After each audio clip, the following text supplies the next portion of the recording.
लक्ष्मीच्या पावलांनी या मालिकेच्या येणाऱ्या प्रोमोमध्ये आपल्याला पाहायला मिळणार आहे आणि ते म्हणजेच की घरात अचानक पाहुणे आल्यामुळे कलाच्या डिझाईन्स कंप्लीट झालेल्या नसतात. अद्वैत म्हणत असतो की अगं कला, तू कमिटमेंट केलेली आहे, उद्याच्या उद्या त्या सर्व डिझाईन्स मला हव्या आहेत, मला तोंडावर अजिबात पाडू नको. कला म्हणत असे, काय चाललंय तुझं सारखं सारखं, तुला दिसत नाही आहे का घरात पाहुणे आलेले आहेत, मग मला काम करणं भागच आहे ना. तो म्हणत असतो की अगं मी तुला पाहिजे तर किचनच्या कामामध्ये मदत करतो.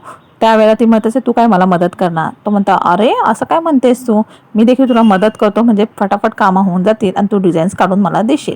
कला म्हणत असे, बरं ठीक आहे, तू मला मदत करायची आहे. ती ज्या वेळेला भज्या सोडत असे त्यावेळेला त्याला ते तळायला सांगत असे, परंतु तेल उडल्यामुळे तो तिच्या आड राहून ते भज्या तळण्याचं काम करत असतो. तिच्या खांद्यावर हात देखील ठेवत असतो. अशा पद्धतीने दोघंजण भज्या आहेत त्या तयार करत असतात. ज्या वेळेला अद्वैत त्या सगळ्या भज्या बाहेर घेऊन येतो त्याच वेळेला त्यांच्या घरी आलेले पाहुणे म्हणत असतात, काय रे अद्वैत, तू तर बायकोच्या पूर्ण आहारी गेलेला आहे. सरोजला एक प्रकारे टोमणा मारलेला असतो. सरोजला म्हणत असे की अगं तुझा मुलगा तर तुझ्या हातातून निसटून चाललेला आहे, म्हणजेच काय सुनेने एवढं त्याच्यावर वर्चस्व गाजवलेलं आहे बघ. मग मी हे चांगल्या दृष्टीने बोलत आहे असं देखील ती म्हणत असे.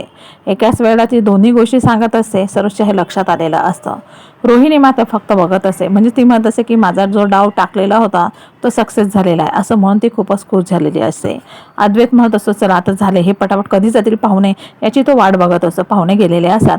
कलाला तो म्हणत असतो, चल मी पण पटापट जेवण करून घेतो आणि तू लवकरात लवकर इथे डायनिंग टेबल तुला रिकामा करून देतो, जेणेकरून त्या डिझाईन्स तू काढशील. मग लगेच कला येते आणि त्या डिझाईन्स काढणार. तेवढ्यात आबा देखील आलेले असतात. ते म्हणत असतात, सुनबाई पहिलं तू जेवण करून घे आणि नंतर हे सगळं कर. कला म्हणत असे, बरं ठीक आहे.